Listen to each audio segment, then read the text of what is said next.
যুবকরা বারবারই রক্ত দেয়, যুবকদেরকে অবমূল্যায়ন করে নেতৃত্ব হাতে তুলে নিয়েছিল প্রবীণরা। এদেশের মানুষ মনে করছে যুবকদের হাতে বাংলাদেশ নিরাপদ।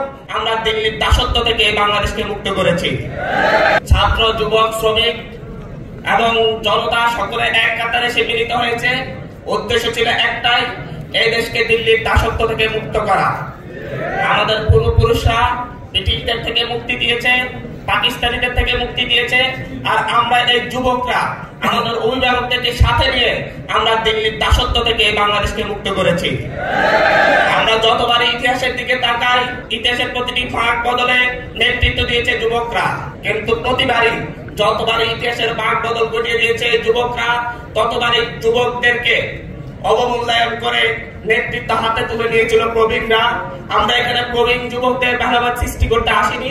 আমরা বলতে চাচ্ছি যুবকরা বারবারই রক্ত দেয়, কিন্তু পরবর্তীতে দেশ গঠনে যারা ভূমিকা রাখার কথা বলে তারা যুবকদের বারবারই প্রতারিত করে। কিন্তু 24-এর গণঅভ্যুত্থানে সেই আশ্বাস এই দেশের জনগণ আর গ্রহণ করেনি। তারা বলেছে এদেশের মানুষ মনে করছে যুবকদের হাতে বাংলাদেশ নিরাপদ। আগামীর বাংলাদেশ গড়ে তুলতে এদেশের যুবকরাই নেতৃত্ব দিবে ইনশাআল্লাহ। যারা আমাদেরকে বাচ্চা ছেলে মনে করে, যারা বলে বাচ্চাদের হাতে দেশ নিরাপদ নয়, আমরা বলি এই বাচ্চা ছেলেরাই কিন্তু আছে সামনে থেকে বুক পেতে দিয়ে গুলি খেয়ে শহীদ হয়ে আপনাদের জন্য আজকে নিরাপদ বাংলাদেশ উপহার দিয়েছে।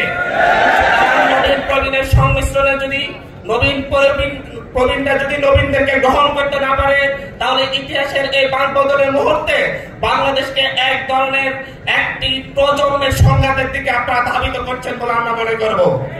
আজকে এই যুব শক্তির এই প্রোগ্রাম থেকে আমরা একটা কথাই বলি যে আজকে সর্বশেষ যে কথাটি বলবো, যুবকরা নেতৃত্ব দিয়েছে, যুবকরা প্রবীণদেরকে গ্রহণ করেছে এবং যুবক প্রবীণের সংমিশ্রণে সহযোগিতায় আগামীর বাংলাদেশ গড়ে তুলতে আমরা ঐক্যবদ্ধ।